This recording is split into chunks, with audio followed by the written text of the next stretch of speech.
자, 오늘은 작은 일에 충실한 사람이 아름답다라는 제목으로 하나님 말씀 전하겠습니다.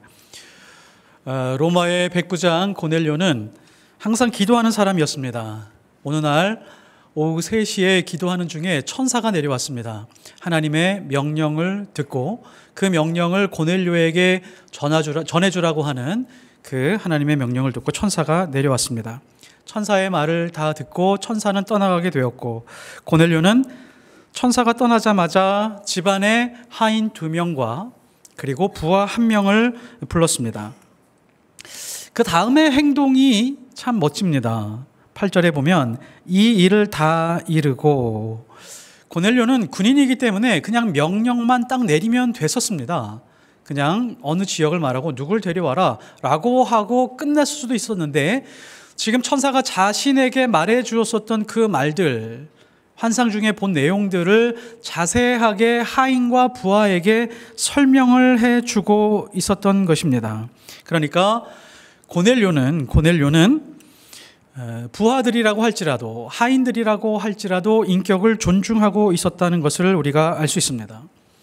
그런데 그거는 차치하고라도 부하와 하인들 입장에서 보면 이 군인이라고 하는 사람이 어느 날 환상을 보고 그 환상의 내용을 자세하게 설명을 하면서 이상한 명령을 내리고 있는 것입니다.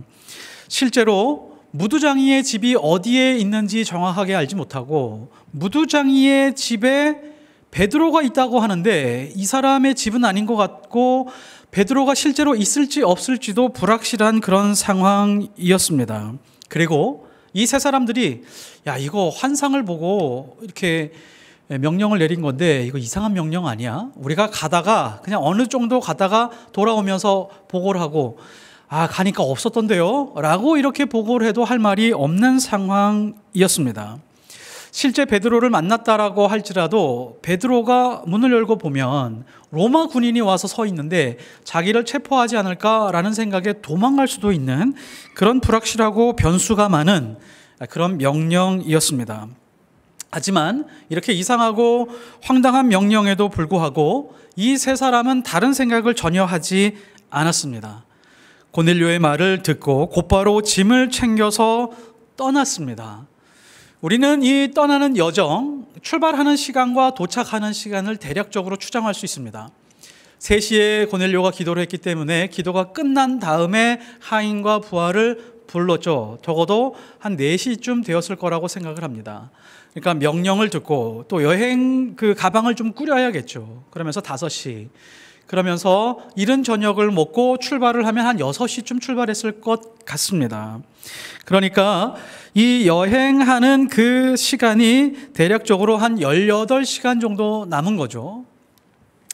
가이사랴라고 하는 그 위쪽 해안 지방, 북쪽에 있는 해안 그 도시에서 요빠라고 하는 도시까지 길이가 한 50km 정도 됩니다. 걸어간다라고 하면 10시간 이상 걸리는 그런 거리입니다. 자, 이 거리를 18시간 만에 다 가야 도달해야 되는데, 아마 그 도달하는 시간에 이 사람들이 농땡이를 부릴 수도 있었지만 끊임없이 성실하게 걸어갔다는 것을 알 수 있습니다. 잠깐 자야 되고요, 조금 먹어야 되고요, 중간중간 쉬어야 되는데 아마 쉬는 시간, 자는 시간 빼놓고는 계속해서 걸어갔을 것이다 라고 하는 것을 우리가 알 수 있습니다. 이 세 사람은 한눈 팔지 않았습니다. 무두장이의 집이 어디 있는지 여기저기 물어봤을 것이고 그 집을 찾아서 들어갔습니다. 그리고 세 사람은 베드로를 만나게 되었습니다. 베드로는 자초지종을 듣고 세 사람을 자기 집도 아닌데 들어오라 라고 그렇게 말을 하고 하룻밤을 재워줍니다. 23절에 보면 베드로가 불러들여 유숙하게 하니라. 베드로도 참 웃기죠. 자기 집도 아닌데 들어오라고 하면 거기서 밥도 먹여야 되고 잠도 재워야 되는데 무두장이의 허락 없이 그렇게 했을 리는 없고, 무두장이가만 허락을 받았을 텐데, 이것을 보면 유대인들이 부정하다라고 하고 있는 이 무두장이와 베드로가 굉장히 친밀해졌다라고 하는 것을 알 수 있습니다.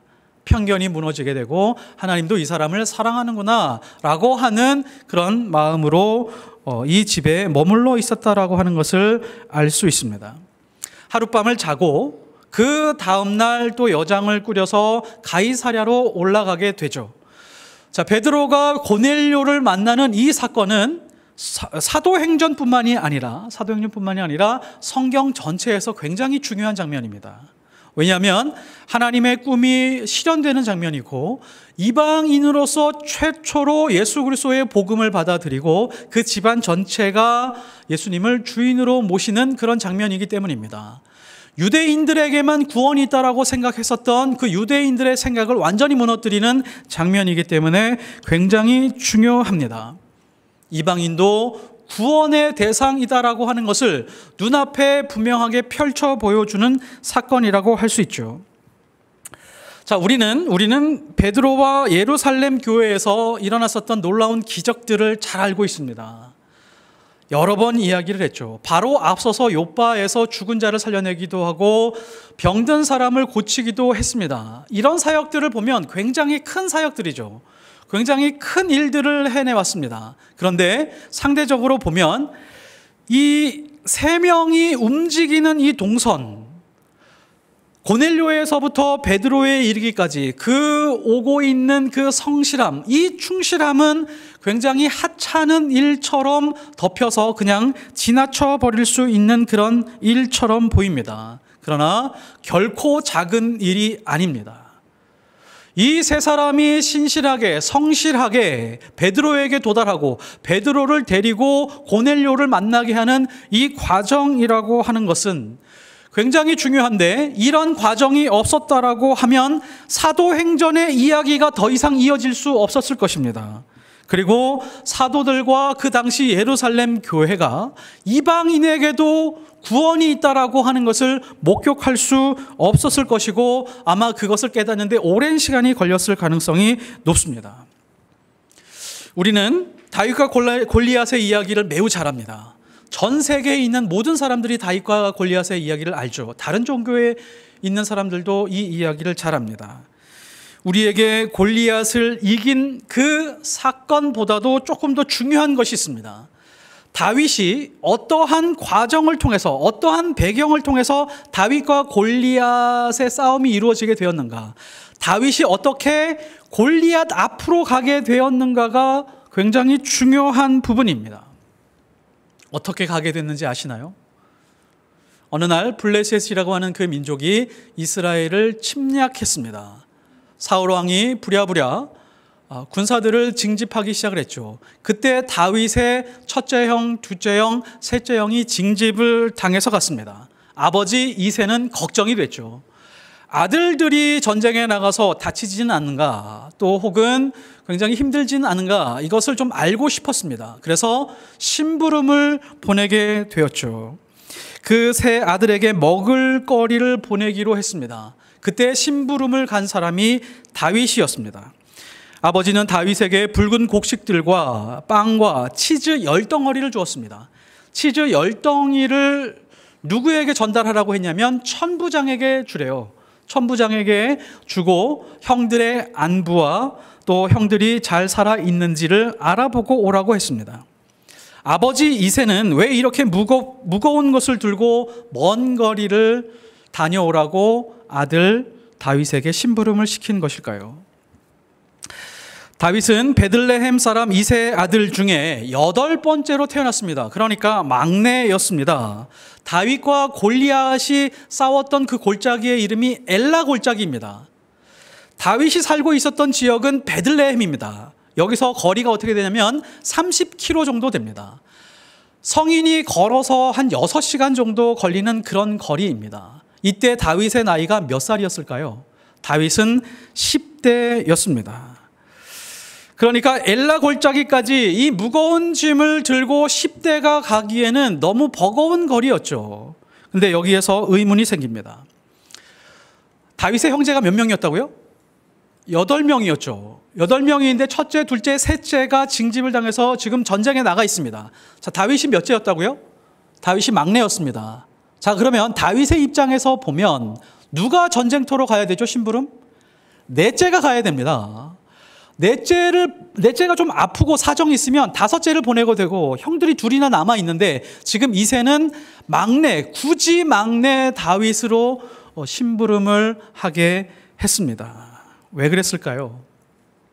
다윗의 입장에서도 보면 거부할 수도 있었습니다. 아버지, 저 10대입니다. 지금 열 몇 살밖에 되지 않았습니다. 형들 지금 20살 넘게 먹은 형들이 저렇게 여러 명이 있는데 왜 저한테 시키십니까? 아마 사춘기에 접어든 그런 다윗이었다면 불평과 불만을 토해냈을 수도 있습니다. 그런데 다윗은 그렇게 하지 않고 아버지가 시킨 그 심부름을 신실하게 수행을 했습니다. 이새는 이런 마음을 가지고 있었던 것 같습니다. 어떤 상황에서도 다윗에게 무슨 일을 시키든지 다윗은 가장 믿을만했고 이 일을 완전하게 수행할 수 있는 사람은 아들들 중에 다윗밖에 없었다라고 아마 생각을 했을 가능성이 매우 높습니다. 다윗이 골리앗을 물리치고 나라를 구한 것은 위대한 일입니다. 반면에 전쟁터에 음식을 가지고 심부름을 가는 것은 굉장히 하찮은 일이죠. 나라를 구하는 일은 이순신과 같은 위대한 장군이 하는 일이고 심부름을 가는 일은 하인이나 하는 그런 일들인 것 같습니다. 만일에 다윗이 이런 꿈을 꾸는 거예요. 저의 꿈은 나라를 구하는 겁니다. 나라를 위해서 위대한 일을 하는 겁니다. 저에겐 큰 꿈을 가지고 있기 때문에 이런 하찮은 일은 하지 않겠습니다. 라고 거부했었다라고 하면 이 심부름이 이루어지지 않았고 골리앗을 만날 가능성이 없었을 것입니다. 다윗은 성품 자체가 그냥 겉으로 성실함을 드러내는 그런 사람이 아니라 그 성실함이 마음의 성실함이었다라고 성경이 이렇게 말하고 있습니다. 그래서 하찮은 일과 보잘것없는 일에 충실했기 때문에 하나님은 선택을 했고 골리앗을 만날 수 있었으며 나라와 민족을 구할 수 있는 그런 사건에서 해결자로 역할을 하게 되었던 것입니다. 옛말에 이런 말이 있습니다. 성실이 재능을 이긴다는 말이 있습니다. 이 반짝이는 재능, 실력, 머리가 뛰어난 것들, 이 모든 것들도 꾸준한 성실 앞에서 무릎을 꿇게 된다는 그런 뜻입니다. 그러나 우리가 살아가면서 항상 성실한 것은 아니죠. 항상 성실하신가요? 쉬지 않고 성실하셨나요? 우리는 사실 끊임없이 성실하기가 굉장히 어렵습니다. 우리가 성실하기 어려운 이유가 있습니다. 아무리 성실해도 알아주는 사람이 없습니다. 그거는 그렇다고 치더라도 내가 성실하게 무언가를 했는데 누군가에게 오해를 받습니다. 누군가는 뒷담화를 합니다. 나는 착하고 성실하게 한다라고 했지만 누군가는 시기하고 질투를 합니다. 넘어뜨리려고 합니다. 그때 우리의 마음에 찾아오는 게 실망이고 낙담이죠. 낙담이 안 좋은 이유는 무엇이냐면 무언가 일을 하다가 떨어질 마음이 떨어지고 중단하게 만듭니다. 내가 하고 있는 이 성실함을 중단하게 만들기 때문에 이 낙담이라고 하는 것이 굉장히 위험한 것입니다.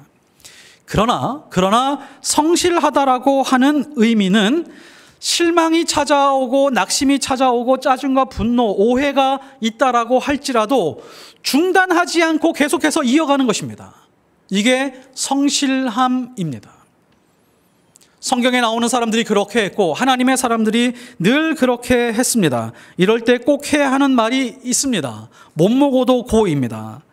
하나님이 쓰신 사람들 누가 알아주지 않아도 묵묵하게 충성스럽게 자신이 맡은 일을 다 했습니다. 누군가에게 인정받으려고 머리를 굴리며 약삭빠르게 행동하지 않았습니다. 그래서 성실함으로 재능을 이긴 사람들, 성경에 나온 인물들이 그러한 사람들이었습니다. 그래서 하나님이 누군가를 선택할 때 가장 중요하게 여기는 것이 바로 마음의 성실함이었습니다. 이것이 굉장히 중요한 기준이었죠. 예수님도 그렇게 말씀하셨습니다. 누가복음 16장 10절. 지극히 작은 것에 충성된 자는 큰 것에도 충성되고 지극히 작은 것에 불의한 자는 큰 것에도 불의하니라. 나에게 맡겨진 일이 있습니다. 그것이 초라하게 느껴질 때가 있죠. 다른 사람에게 맡겨진 일은 중대한 것인데 나에게는 초라한 것, 작은 것 이렇게 느껴질 때가 있습니다. 누구도 하기 싫은 일을 내가 하고 있는 것 같을 때, 그러나 그 일을 하나님이 맡기신 일로 생각하고 충실하게 되면 하나님은 우리 인생을 통해서 하나님의 일을 이루어 가시게 됩니다. 우리는 우리에게 주어진 일들에 대해서 얼마나 많이 마음의 성실함을 가지고 살아가고 있나요? 부당한 상황 속에서의 우리의 태도는 어떻습니까? 불평과 불만으로 그 상황을 헤쳐나가고 싶어하고, 혹은 나를 억압하는 사람을 제거하고 싶은 마음이 들거나 그렇게 행동하고 살지는 않는지 우리가 되돌아봐야 될 것입니다. 그것은 작은 것에 충성하는 것도 아니고 마음의 성실함을 가지고 사는 것도 아닙니다. 마지막으로 그냥 지나칠 수 없는 두 하의 인격에 관한 것, 이것은 그냥 지나칠 수 없는 것입니다. 베드로가 문을 열고 보니까 세 사람이 앞에 서 있습니다. 그 세 사람에게 물었습니다. 너희가 무슨 일로 왔느냐라고 이렇게 질문을 합니다. 그러면 고넬료를 가이사에 주둔하는 로마 군대의 백부장이다라고 소개하면서 저희들과 함께 가시죠, 이렇게만 말해도 됐을 것이지만 이 사람들은 고넬료에 대해서 자세하게 설명을 합니다. 22절에 그들이 대답하되 백부장 고넬료는 의인이요 하나님을 경외하는 사람이라. 유대 온 족속이 칭찬하더니 그가 거룩한 천사의 지시를 받아 당신을 그 집으로 청하여 말을 들으려 하느니라 한데, 이 사람들은 지금 자기의 상관 혹은 자기의 주인에 대해서 아주 인격적으로 잘 설명을 하고 있습니다. 이렇게 보완 설명할 수 있습니다. 네 가지로 설명할 수 있습니다. 첫째, 고넬료는 식민지의 주둔군 장교이면서 다른 군인들과 달리 의로운 분입니다. 둘째, 고넬료는 유대인들에게 부정한 이방인이지만 하나님을 경외하는 사람입니다. 세 번째, 이스라엘의 지배자이지만 유대인들에게 칭찬받는 분입니다. 네 번째, 고넬료는 천사의 음성을 들을 만큼 신앙심이 깊은 분입니다.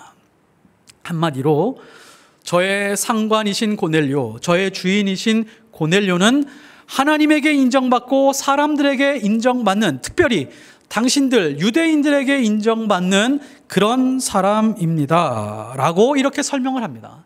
설명하는 한마디 한마디에 고넬료에 대한 깊은 존경과 고넬료에 대한 자부심이 담겨져 있습니다. 자, 여기서 한번 우리가 생각해 봐야 될 것이 있습니다. 지금 이 세 사람은 고넬료가 보낸 사람들이죠. 우리는 누가 보낸 사람들이죠? 저와 여러분은 누가 보낸 사람들이죠? 정확하게 말하면 예수님이 우리를 세상으로 보낸 사람들입니다.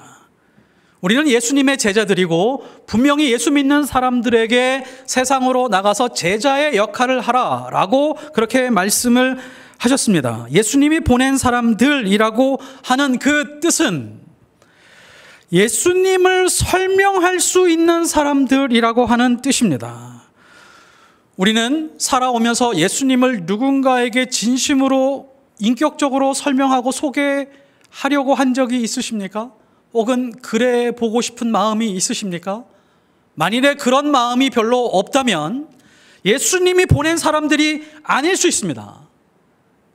우리는 그것을 거부하고 있을 수도 있습니다. 나는 이 땅에 살면서 그런 거 하고 싶지 않습니다 라고 하면 이 정체성의 인지 부조화가 생기는 겁니다.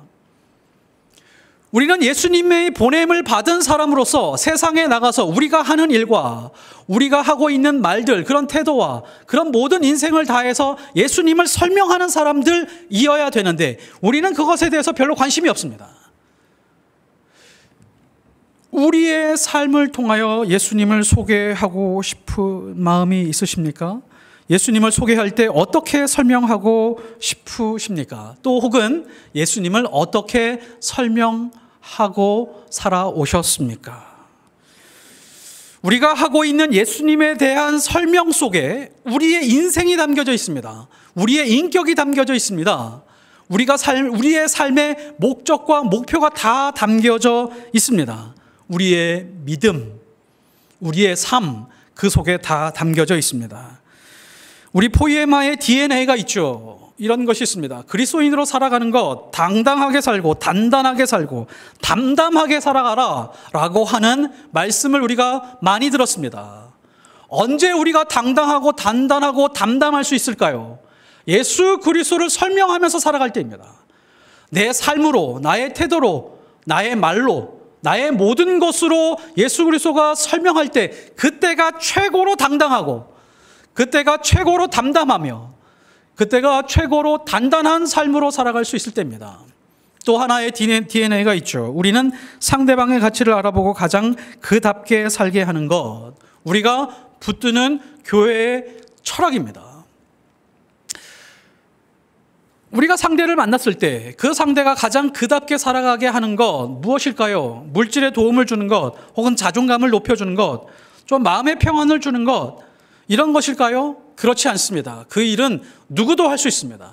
우리 교회가 아니더라도 다른 사람이 더 잘할 수 있습니다. 우리가 할 수 있는 것은 무엇이냐면 그 사람의 인생 안에 예수가 들어가게 하는 것입니다. 그 사람의 인생 안에 예수를 맞이하게 하는 것입니다. 그래야지만이 그 인생이 가장 그답게 살아갈 수 있습니다. 그렇지 않고 예수가 없이 살아간다면 그답게 살아갈 수 있는 방법은 없습니다. 오늘 말씀에서 부하와 두 하인은 고넬료가 보낸 사람들입니다. 우리는 세상으로 예수님이 보내신 사람들이고 보냄을 받은 사람들입니다. 우리는 정말 이 하인들처럼 혹은 부하처럼 신실하고 마음의 성실함을 가지고 우리에게 주어진 그 하찮은 일들이 하나님이 주신 일이라고 하는 그 믿음을 가지고 하루하루 마음의 성실함을 가지고 살아가고 있습니까? 주님의 종으로 살아가는 우리의 삶 속에도 이 두 하인과 부하의 모습처럼 그런 감동의 모습이 있습니까?